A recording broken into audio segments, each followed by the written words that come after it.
and our two local researchers, Joe Connolly and Cindy Oswald. We will be learning about the lives of these fallen Gold Star soldiers from World War II before they went to war. Remember, this was the largest civilian army that had ever been assembled in our country and in the world at the time. And so many of these people weren't looking to join or to go to war, but war came to us and they stepped up and answered the call. And so thank you for being here to remember them and to honor them with us today. And if you are a veteran or a family member of a veteran, thank you for your service.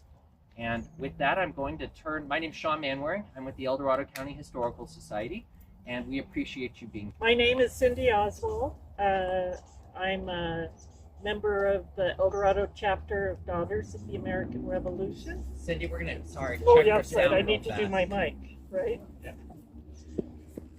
El Dorado chapter of the Daughters of the American Revolution. I'm into genealogy, love doing this work, and it's been a privilege.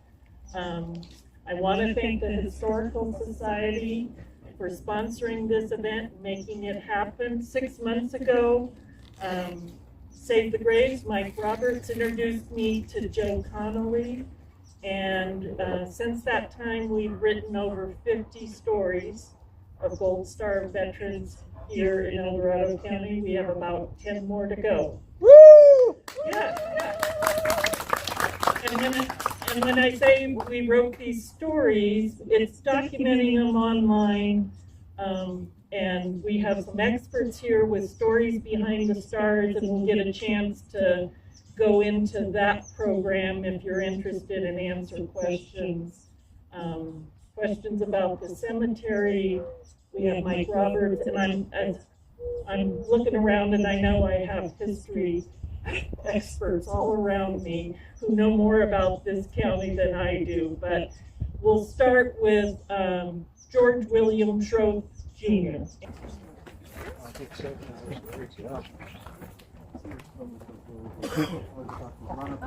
Somebody, you know, and I know her. Like, oh, Maury, how you guys? It's like, that's not Lori. Some kind of bird. If everybody would come this way and follow this path and then take a right turn, we're going to go down to the first grave site.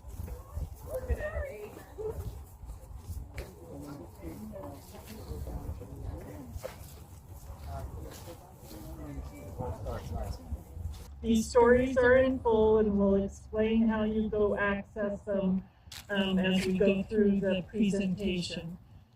But this is Private First Class George William Schroth Jr. I'll call him Bill. I think that's what his family and friends called him. He was born in Vallejo in 1920. His parents met here in Placerville, married in 1919. His father came from New York. His mother was a golden daughter here of the West. She was, her grandfather was Asa Camp, one of the original 49ers. So Merle was his mother. They married in 1919. Father went to Vallejo to work as a shipfitter at the Mare Island shipyard. They came back to Placerville in 1920, or in the census, and started a family and had, is it 5 more? Jim, Wilma, Bob, Lola, and Marjorie. I got a niece here that's helping me out. So they started a family, and that family's all here in the area. In 1920, George Schroth Sr. was in business with his brother-in-law, William Immer, in the blacksmith shop on Sacramento Street. Went on to become a mechanic. They lived up on Washington Street in Placerville. And this is where I want to show you what Bill looks like. He was a star athlete at the high school. He and his brother Jim were on the championship Northern California basketball team, along with one of our other Gold Star veterans, Don Macklin. He graduated from high school in 1939 and then played semi-professional baseball for the Placerville Bartletts. Bartletts being because of the parallel. In 1941, he registered for the draft, and in October 1941, he was inducted, got his notice that he was one of 19 to report to Sacramento on October 27th, and 3 days later, he was marrying Gloria Butts at St. Patrick's Church, and that's Gloria and Bill there, probably on their wedding day, and probably thanks to the contributions of the family to the Historic Society. I think that's where we got that picture from. Now, when he got inducted in November, we're not quite sure on all of the places he may have trained, but he ended up in the 4th Infantry Regiment of the Alaska Defense Command, that being out of Anchorage. Remember, Alaska was a territory, it wasn't part of the United States. It wasn't a state at that point, and they were trying to defend that frontier. And in 1943, they were called into what is now called the Battle of Attu. Attu being an island in the Aleutian chain that the Japanese had invaded a year earlier, took the few inhabitants as prisoners of war, and had occupied that island for nearly 12 months. On May 11th, the Battle of Attu was started, which ended up being a 2.5-week battle. And this is trying to depict, and if you get in and can look at it closer, what they were up against. Those snow-capped ridges, they had a southern force and a northern force that tried to invade the island and recapture it from the Japanese. There were probably approximately 2,300 Japanese troops. We invaded with probably nearly 12,000 personnel, but in the near term, they had the advantage because they had been there a year, they bunkered, they were at the peaks. The troops that invaded from the south and the north were down in the fog. It kind of stalemated for about a week, and that's when Bill's unit was called in for reinforcements from Adak Island. Bill was killed by shrapnel on May 26, 1943.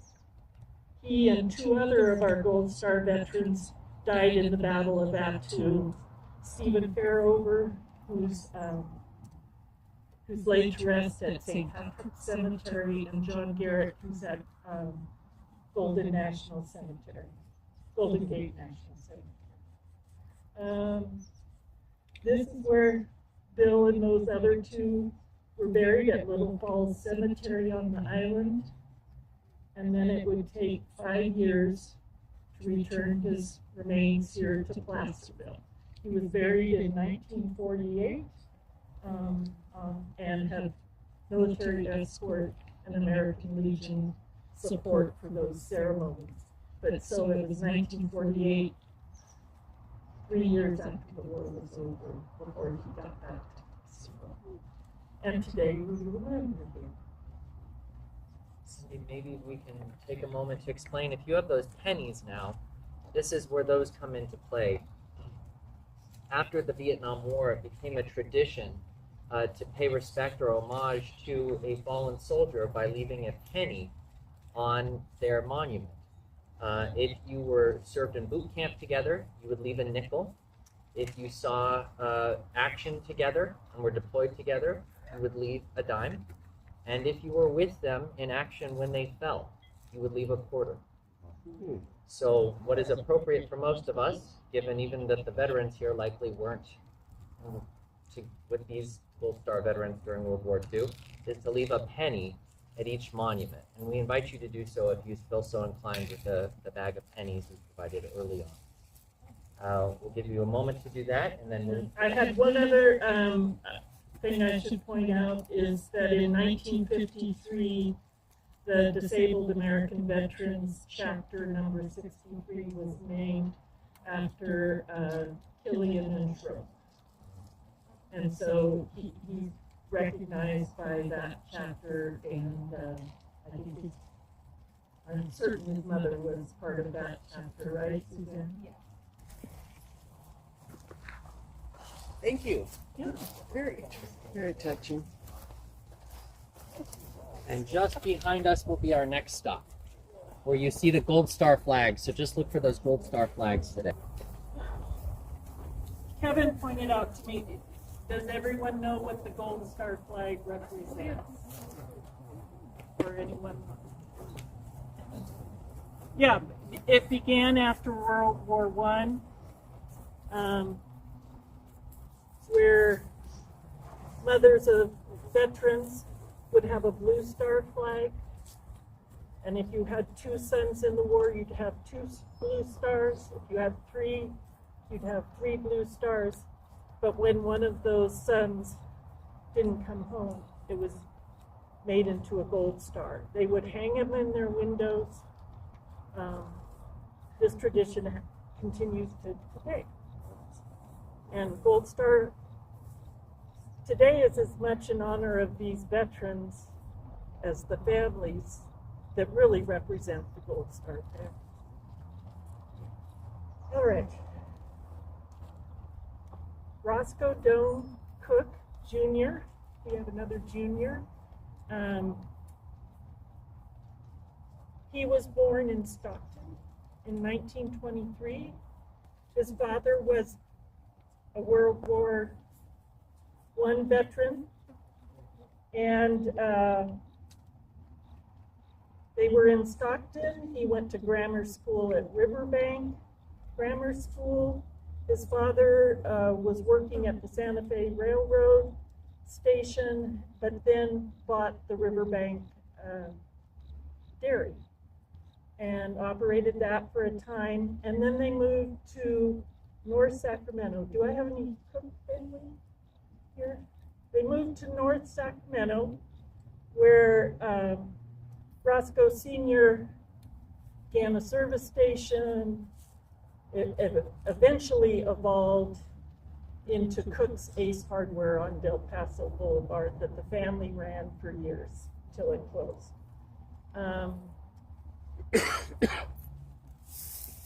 He went to Grant Union High School, graduated from Grant Union High School, had 2 siblings, Beverly and his brother Dale, that you see there, that was also a World War II veteran. One thing I thought was interesting, and if you see his picture, he had red hair. He had red hair, and we have another veteran who had red hair. He joined the Reserve Army there. I think he worked both at McClellan and Mather. Obviously, was trying to was interested from his father's service in the military. So he volunteered.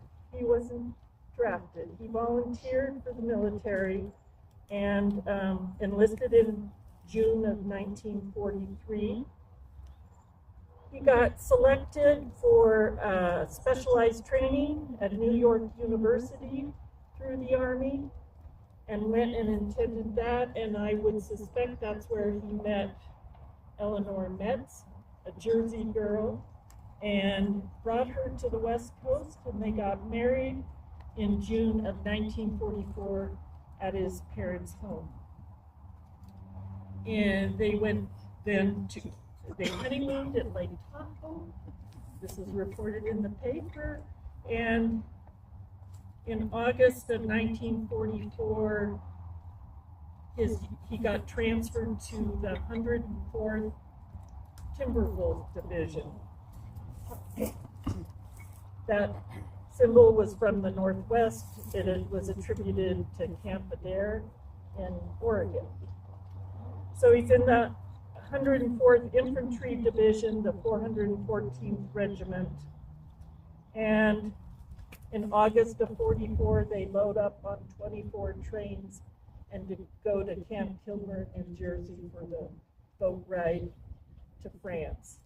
They fought through France, to Belgium, Netherlands, and Germany. He was involved in the Battle of the Hürtgen Forest. That battle, all told, took 88 days. It's the longest battle on German soil in World War II. The second longest battle the Army was involved with after the Battle of the Ca. And if you look at the storyboard or get a chance, from September of 44 to December of 44, the line, the Western Wall line, moves very little in that. What I pictured here, this is in France, so it's not in Germany. But does anyone know what those are called? The anti-tank. I forgot the name of the line. Yeah. Dragon's teeth. Dragon's that's teeth, it. exactly. They were called Dragon's Teeth, and they went through the forest. They went along the Western Wall. We called it the Siegfried Line. That was the battles that led up to the Battle of the Bulge that is a little more well known. And we have two other Gold Star veterans in our project that were killed in the Battle of the Bulge that started in December 1944. But Roscoe died November 17, 1944 near Stolberg, Germany. And 3 years to the day, his family brought him here to be buried at Placerville Cemetery, and according to the paper, because he loved the mountains and they wanted to bury him where he could be in a rural community and in a quiet place. So you see their family plot. It's got the C's on the corners of it. So he was the first. He's joined by his parents, his brother, his sister-in-law, and his nephew here. And today we will win.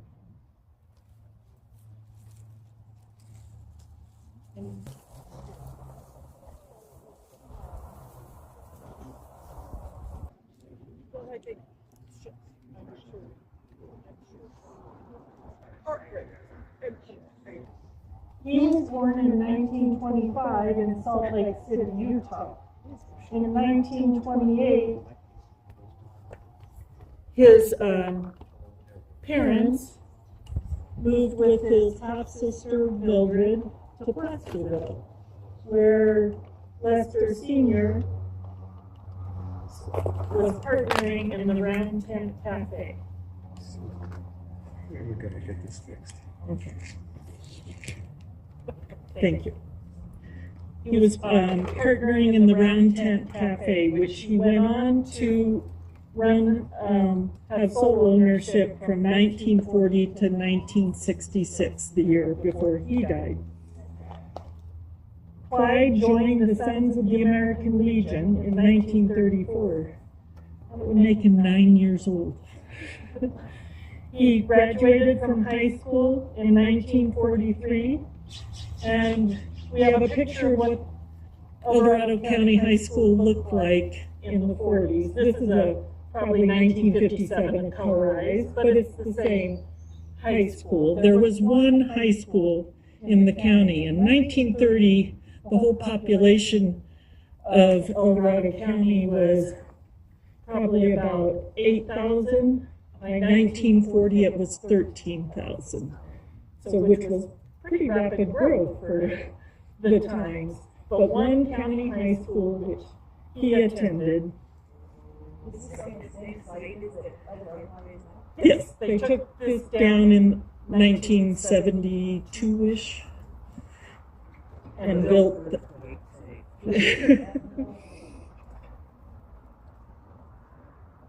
He graduated from high school, as I said, in 1943, went on to Sacramento Junior College, where he was an air cadet and studied aerial navigation and pre-flight.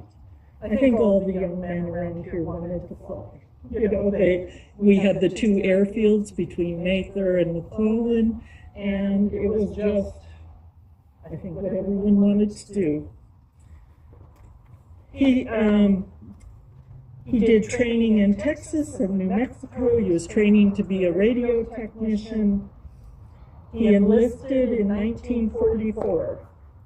But on May 29, 1945, he was riding in a twin-engine Beechcraft AT-11 Kansan from Carlsbad, New Mexico, destination San Francisco, with a stopover at the Fresno field. But they took off from Fresno and they crashed at Mount Hamilton on the southeast slope, east of San Jose. Took several days to find the crash site. It had happened at night. His parents and his girlfriend were in San Francisco, knowing he was destined to fly in, waiting for him. So on June 4th, they found the crash site, and they had his ceremony on June 8th from the Latter-day Saints Church. He was in the Order of Demolay, the American Legion, and all the businesses in town closed during his services. He's one of 7 of our Gold Star veterans that died in a training or transport accident. Before doing this project, I had no idea how unsafe flying was. We have an additional 12 that died in combat in aircraft accidents. So while it's what they wanted to do, it was very dangerous. And today we remember Clyde Longhurst. Hang on my own stuff then.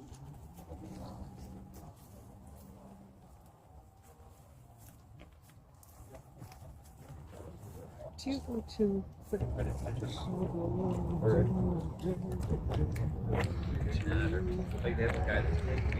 Here we're perched above Corporal Raymond Levi Dixon's grave. Now, he was born in 1910, and he comes from 2 pioneer families. His mother was Edith Darrington, his grandfather, Levi Darrington, of the westernmost part of this county. At a site, Levi Darrington had a ranch site in an area called Negro Hill, now under Folsom Lake. His father was Henry Dixon, and his father was one of 6 Dixon boys, and they ranched in Salmon Falls, another community under the lake. So if you look at the North Fork of the American River and the South Fork of the American River, they were in that area. His parents are buried at Mormon Island Relocation Cemetery, and a lot of history there in that pioneer family. Raymond was our second red-haired veteran. He went to the Live Oak School, which still sits there today, and his father, Charles Dixon, ranched around here. His brother, Elvin, also known as Red Dixon, wonder what color his hair was. And he had a sister, Edith Owens, I think was her married name. Clara Scheiber, you may know her from her name on the Lions building in Diamond Springs.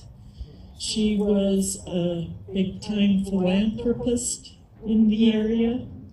And he had a younger sister, Lillian, who was an Army nurse in World War II. After his parents' death, he moved up here to Diamond Springs. He was a member of the Hiram Free and Accepted Masons Lodge there in Diamond Springs. He was the best man at Clara's wedding in 1936. And I love the fact that he's standing by her side now, because she's buried along with Roy right next to him. Raymond is our National Guardsman from the Company D National Guard that was formed by the American Legion in 1941. He was one of 85 recruits to the National Guard. He was in the 115th Engineer Regiment of the 40th Infantry Division. He's one of 3 of our Gold Star veterans that was part of that, along with Lotta Schmershaw and Don Macklin. In March 1941, he went into his National Guard training at Camp Flint in Auburn. He was at Camp San Luis Obispo, Fort Lewis, Washington, and Camp Carson, Colorado. In 1943, in February, he was in the Engineer Supply Depot in the war in North Africa. He then asked to be transferred to the 36th Combat Engineering Group and saw duty in Anzio, Italy, France, Germany, where he was wounded and got the Purple Heart. On September 12, 1945, he arrived stateside from Europe after 2.5 years in service. And on September 15th, he climbs aboard a C-47 that was going to eventually transport him and the other soldiers returning from the war in Europe to Beale Airfield. Outside of Kansas City, Missouri, that C-47 crashes, and all 3 of the crew and 20 of the 21 passengers perished. He was our last Gold Star veteran of World War II. He was the oldest at 34 and was sorely missed by a loving family. And today, we remember him. This picture here, if you take a look, is the Old Veterans Hall. And I'll just quickly mention that this honoring of veterans is a tradition in Placerville, at least 140 years old, if not longer, started by the Grand Army of the Republic. But they would march after 1923 from the Old Veterans Hall, which is now the Chamber of Commerce on Main Street. Remember, there was no Highway 50 during those years. They would march along Main Street, past the post office, that is now the Discovery Center, past the courthouse, past the City Hall, past the Confidence Hall. They would come down to Canal Street, which is probably about where the Shell station is. Spring Street never went the way it does now across. They would go up Canal, then they would hit Spring Street, probably because Coloma Street's pretty steep. Then they'd go up Coloma Street to where we are now. This would be led by, as I said, the Grand Army of the Republic in the late 1800s, all the fraternal organizations, their female counterparts in the Rebeccas and the native daughters of the Golden West. Anyway, it's a trek. Now they go back. They would assemble about 10 o'clock, just as we did. They would have their ceremony here, would have the band, have some speeches, and then they'd go back and have lunch at the Presbyterian Church, which folks here know from the history is where Round Table Pizza is on Main Street now. Indian Pizza. The parking lot. Yeah, the parking lot is where the Presbyterian Church. And they would serve meat pies for 50 cents. Anyway, we remember Raymond Dixon here today.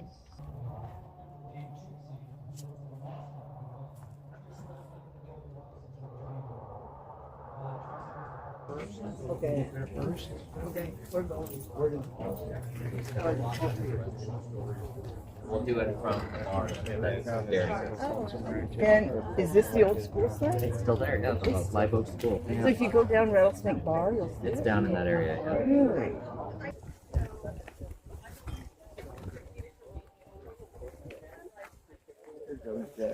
Would this be okay here? Yeah, sure. That'll be fine. Hey. Good afternoon and welcome. It is an honor for Cindy and I to share these stories with you. She may have already told you, but we started this work last August, and I was blonde when this project started. That's my joke. We put in lots and lots of hours to be able to tell the best story about each of these veterans that we could, and they're a story of our El Dorado County community as well as the veteran, but the family of that veteran as well.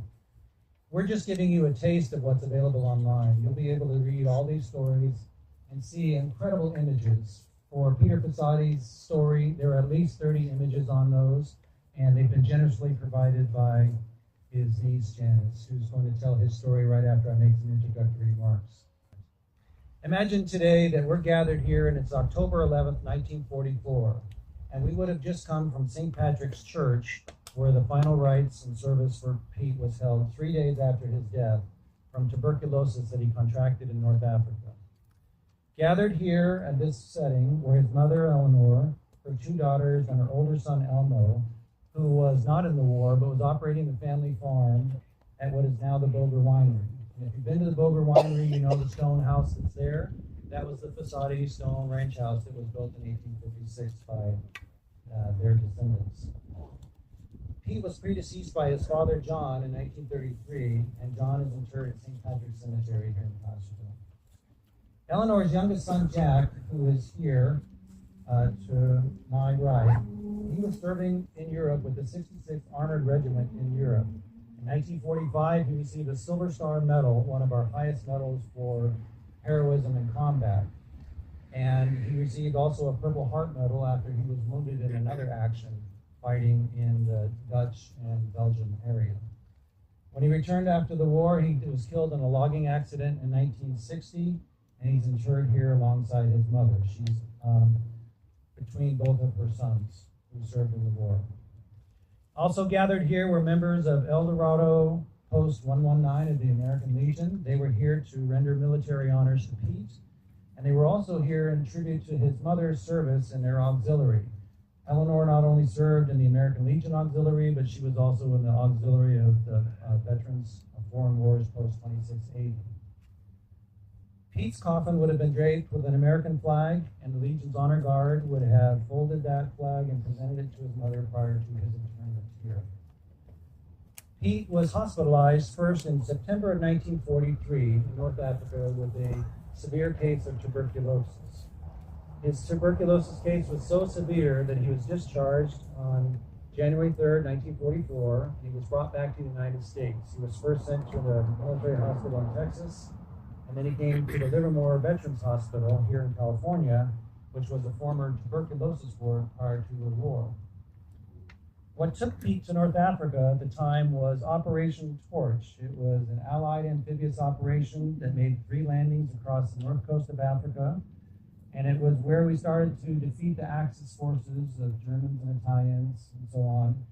And it was the defeat of those forces that then led to Sicily, the invasion of Sicily, and the invasion of Italy, and our progress north to end the war eventually.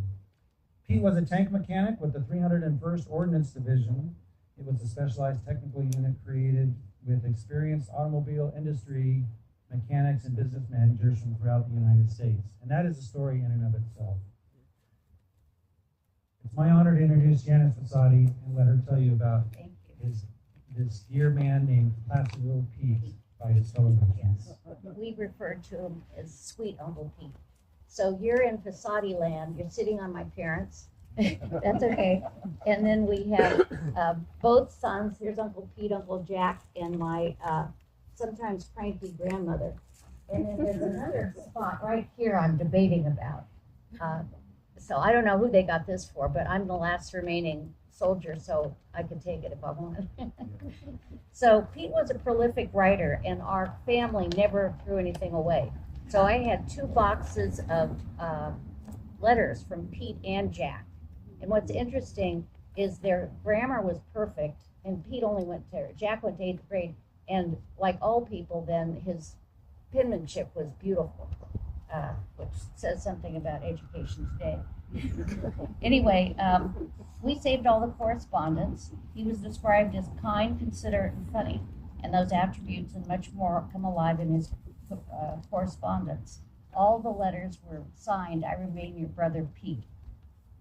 In May of 1942, shortly after enlisting, Pete described a very beautiful train ride going across the United States. Now, mind you, he was a typical kid from that era, never left Placerville.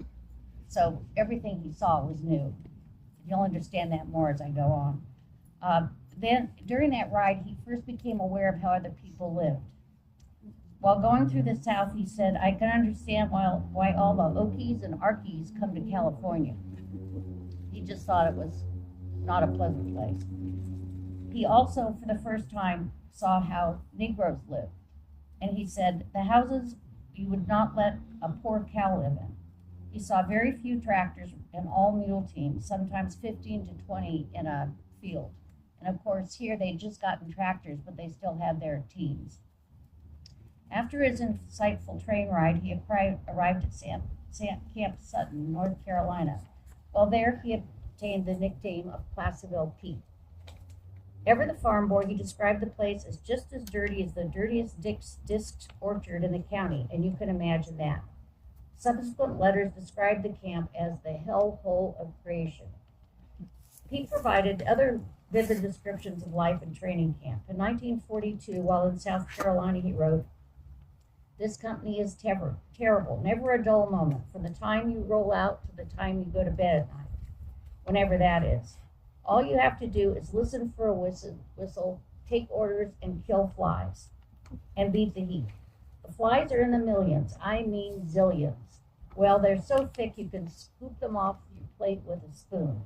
He wished he'd gone into the naval construction unit, but the Army eventually trained him to be a tank mechanic, and after he was promoted to sergeant, he was given $78 a month. He was pretty proud of that. Other letters contained concern about who'd been drafted, particularly his brother Elmo, right up there, who was my dad. He was the last brother left to run the farm. He worried about the condition of the orchards, the crops, the picking, and all other aspects of production. He longed for fresh cherries and those dang long faces of the draft horses. He asked about everybody's welfare, and he also feared that there'd be a farm labor shortage. He had grave concerns about his brother Jack, who was fighting in Europe. Less dramatic, but important to him, he was concerned because he was unable to send cards and gifts to family members. I mean, who thinks about that when you're going to war? But he did. In early November, he announced, "Where I am, I cannot say," but he was preparing for embarkation and getting a medical once-over. He and his group were issued pills in case they got wounded. He also informed his brother that censors were reading the incoming mail. Shortly thereafter, in January 1943, they received gas-proof clothing, and he said, quote, "It looks pretty bad." After a smooth crossing to Algeria, it was not long before Pete was diagnosed with tuberculosis. In October 1943, he'd been in a hospital for a month. He commented on the very kind nurses and Red Cross volunteers who took Christmas gift orders to be delivered to families. He felt like a heel for being in bed. In later letters, he announced he learned how to pray. The return trip to the States involved a very rough crossing. He understood that his boat was the first load to arrive at Charleston, and he said, "That's nothing to be proud of." A November 1943 letter stated, "Today was the day I always dreamed of, but always thought would never come. It's really something to be back in God's country. It's a feeling I can't express. I haven't been able to put my feet on terra firma yet, but I guess I will sometime." In January 44, he arrived at the Livermore Veterans Hospital, which specialized in treating TB. He informed his sister Esther, who helped raise him, who I was very, very close to. "I arrived at my long-earned home. I guess there won't be any more train rides for me." He complained of a throat infection and was unable to talk. "Have I told you I have TB? I tried to keep it a secret, but it got out. I hate everyone to know. It's a terrible disease." His letters declined in volume, but family and friends continued to visit. He later died at age 28. His adoring older sister, Esther, who helped raise him as a child, who later died at 101, often said that Pete's death was something she never got over. Well, I am very honored this is emotional for me, to introduce a pair of brothers who are very, very special to me. I've been a volunteer in placing flags here since 2013 when I came back to El Dorado County. My father-in-law was a VFW post commander who's been doing this for 40 years. So when my wife and I returned to California, we began placing flags here, which are always done every Memorial Day. And these flags will remain in place until Tuesday. But over the years, I got to know all the veterans in here, and this pair of brothers became very, very fond to me before I even knew their story. I just knew James and Paul Dixon, but I didn't know very much about them. But their story is quite incredible. It starts with a family, mother and father, who are buried here, and Charles and Marguerite met each other in Seattle, Washington. And Charles was an Estonian immigrant who was a merchant mariner, a sailor by trade. And in Seattle, he met his wife, and she had a young daughter, and they married, and then together they had 5 sons. And all 5 of the sons in World War II served, and one of them is here with his brothers. What's remarkable about that, if you're familiar with service flags in World War II, their service flag for their family would have had 3 blue stars and 2 gold stars, and these are the Gold Star brothers. That in itself is a pretty remarkable story of El Dorado County military history. These brothers, James and Paul, died 7 months apart in 1943. One was a B-17 pilot in training. The other was a Japanese POW who died in Japan after the surrender of the Philippines. I'm going to point to this picture here and tell you the story of Paul first. Paul was a beautiful young man. We don't have very many pictures of him, but this is Paul here in 1939 in his senior play cast. And as I recall the name of the play, it was Never Grow Up. And he's a beautiful young man with blonde hair. And he went into the Marine Corps right after he graduated from high school, before the war started. And he went to San Diego for training, and after training, they sent him to another school in San Diego where he became a musician. So he was a Fleet Marine musician. And after he graduated from Fleet Marine Musician School, they sent him to the Asiatic Station in the Philippines.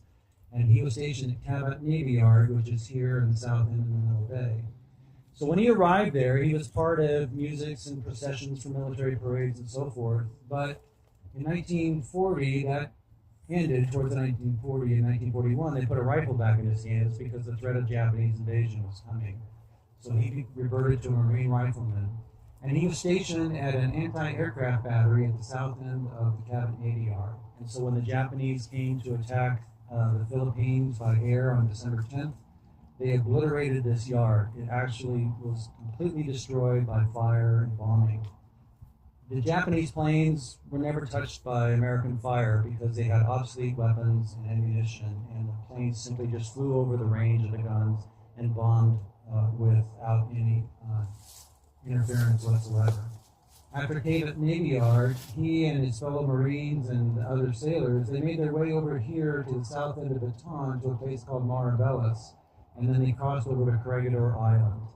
And there were two phases of Japanese fighting: the Bataan Peninsula, where American forces were forced to surrender first, and then they came to Corregidor and they had to surrender there separately.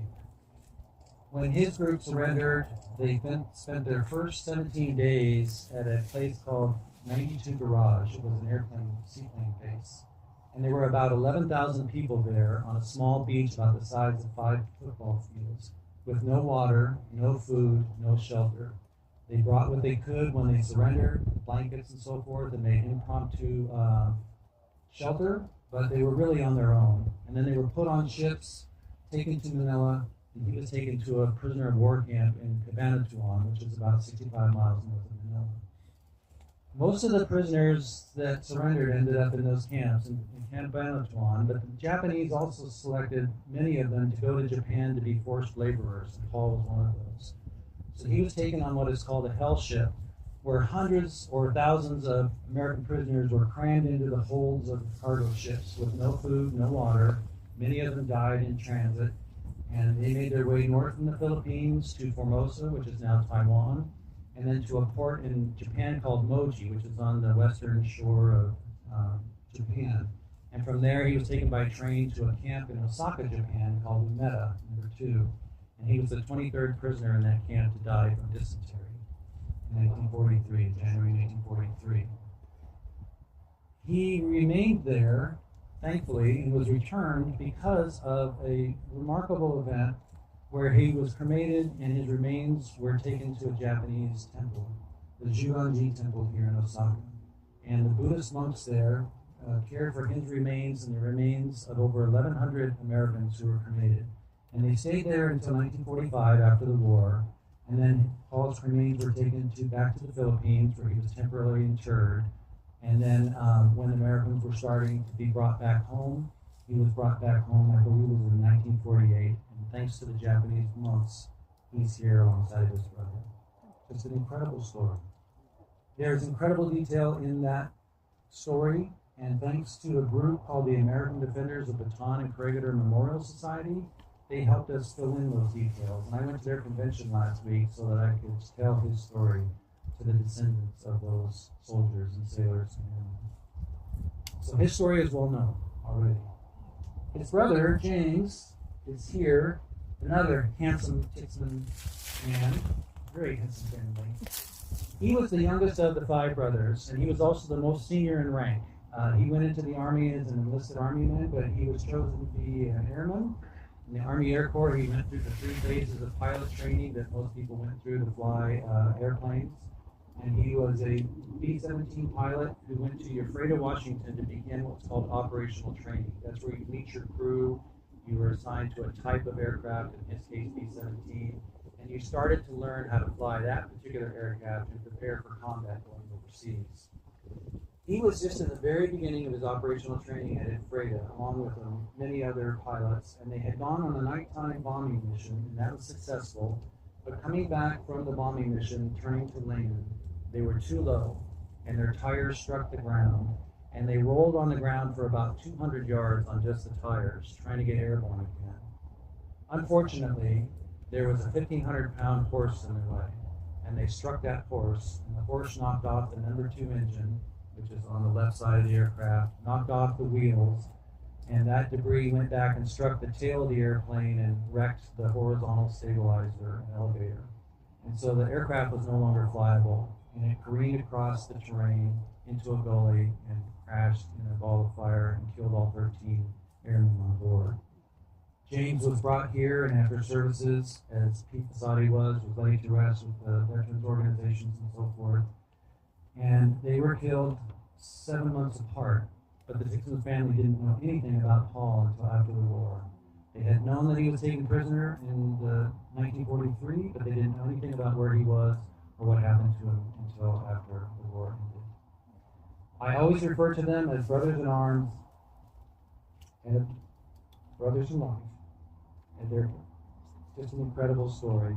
And one of the inspirations for me to actually do this work with Cindy. And it's an honor to tell it to you in person. Thank you.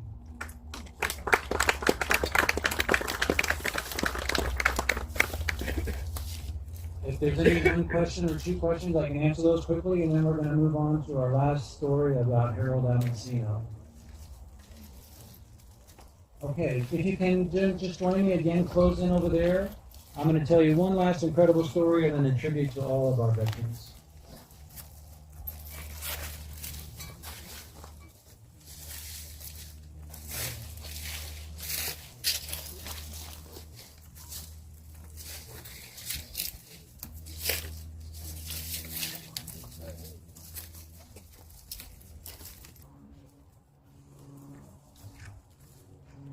I've been here since 1970, or whatever the case might be. Well, it'd be hard to beat the Avancino family, I can tell you that. Harold Avancino's parents, Virgil and Elida, are here. And their descendants, their parents, go back to the 1860s and 1850s. Elida's parents were from New York State, and they came out here in 1870. And Virgil's parents, his father was an Italian immigrant who came here in 1862, and he married his wife, Julia, who had been brought here from Germany when she was 2 years old in 1854. So their family goes way, way, way back, and they were involved in the mercantile business in Latrobe and Pleasant Valley, and also were farmers and homesteaded farms in those areas. If you're familiar with the county, when you drive out to Pleasant Valley, or if you drive down Newtown Road coming down from Camino, there's a beautiful, beautiful white house on the corner. Anybody familiar with that house? That's the Avancino home. And the descendants of the Avancino family still live there. Harold had 4 sisters, and his sister Myrtle is here. She was a twin sister. And her descendants, the O'Learys, I believe, are the current property owners. We're still trying to reach other families, and this is one of them, so that we can learn more about his family. But every time you drive out to Pleasant Valley and back to town, that beautiful white house on the corner, please think of Harold Avancino and his military service. Is that on the corner of Bucks Bar and Pleasant Valley? It's at the corner of Newtown Road and Pleasant Valley Road. Yeah. This is Harold here with his sisters. His mother's name was Elida, but so was his older sister. And then these are the twins. And this is his father, Virgil. And this is Harold when he was in the Army Air Corps. Harold was a great student. He was very well liked by his teachers, and there's a very nice tribute in his written story about his character. What stood out to his teachers about him was the kind of person that he was. You know, he was always somebody who was ready to tell a good joke or make people laugh, but he was also just known for his personal character and taking care of others. His service was not very far from here. He was very briefly down at the Santa Ana Training Center in Southern California, but then he came up here to Mather, and he was assigned to the 339th Basic Flying Squadron at Mather. And he married his wife, Laura, when he was a private there, and by just 1 year after that, he was already a sergeant. So for him to attain the rank of sergeant in such a quick fashion means that he really knew what he was doing, and he was quite accomplished in school. He was well known for metal work and woodsmithing. So I think he was a very practical guy. He was the crew chief of a B-25 bomber, and in Mather Airfield, it was a large training field for navigational training, basic flying, and so forth. Very, very involved places. And these B-25 aircraft and others that were involved in long-haul cross-country flights would go as far as the Midwest and then come back. And so the plane that he was on with other airmen was flying out west, and I think they were coming back, and they crashed into the Great Salt Lake. We don't know why, but they crashed into a place called Spring Bay, which is the northern part of the Great Salt Lake, in about 12 feet of water. And the cause of death listed for him was the cause of drowning. Thankfully, he was able to be returned here quickly, and with the same honors that our other veterans have received. He was laid to rest here. He's another one of the veterans that I like here because of his family story. The family stories are probably one of the most meaningful parts of this whole project because we have learned about 60 incredible El Dorado County families from World War II. Our stories encompass the mid-30s to the mid-40s. Just a remarkable history project, and that's why we asked the Historical Society to help tell this story. I have a tribute to end this that's to all of our veterans. Of the 60 veterans in our project, 28 did not come home. Several are buried overseas. There's a 13 overseas, Cindy, and then 14 remained missing in action. For example, we had 3 soldiers who were on the USS Indianapolis when it sunk just after delivering the atomic bomb parts in the Pacific. So they were never recovered. They're missing in action. And then we had one Marine aviator who was buried at sea off of Okinawa after a kamikaze attack upon his ship during the fighting on the island of Okinawa. Wherever they are interred or remembered as being missing, at national cemeteries across the world, there is a thing called tablets of the missing, where even those who were not recovered are remembered by name, where they were, who they were, their rank, and where they came from, and so forth. It's all there, so they've never been forgotten. And in the presentation that we have some tributes at the end of it. One is from World War I. General Pershing, who led the Army Expeditionary Forces in World War I, became the first commissioner of the American Battle Monuments Commission. And the logo, if you will, of the ABMC is "Time will not dim the glory of their deeds." That's a hallmark of all the military cemeteries that we'll go to. You'll see that. And that's certainly true today. That's why we're here. And in 1943, poet Archibald MacLeish, who was also the Librarian of Congress, wrote a poem called "The Young Dead Soldiers Do Not Speak." And I'd like to share some stanzas from the end of that that are also appropriate. He goes on, "They say, our deaths are not ours, they are yours. They will mean what you make them. They say, whether our lives and our deaths were for peace and a new hope, or for nothing, we cannot say. It is you who must say this. We leave you our deaths, give them their meaning. We were young, they say. We have died, remember us." And those last words you'll find at the American Memorial in Honolulu as part of the tribute that the American government pays to our veterans. I believe that's the conclusion of our tour. Unless, Cindy, do you want to add anything else, or the Historical Society? If you could, a little bit, I think Cindy had something, but also more on stories behind the stars, where people can find the information, that would be. Yes, so we're actually honored to have some stories behind the stars guests with us today. Kevin Harrington is the California Director for Stories Behind the Stars. He's our sponsor, if you will. He's the one that puts Cindy and I under the Stories Behind the Stars umbrella. That's a national initiative to document every World War II Gold Star veteran, and about 90,000 stories have been told. We have an email announcement that we can send to all of you. We can get that information to you through the Historical Society. It tells you everything about our project, where we came from, what Stories Behind the Stars is, how we documented all this, how to read all of our stories through the virtual cemetery that Cindy created.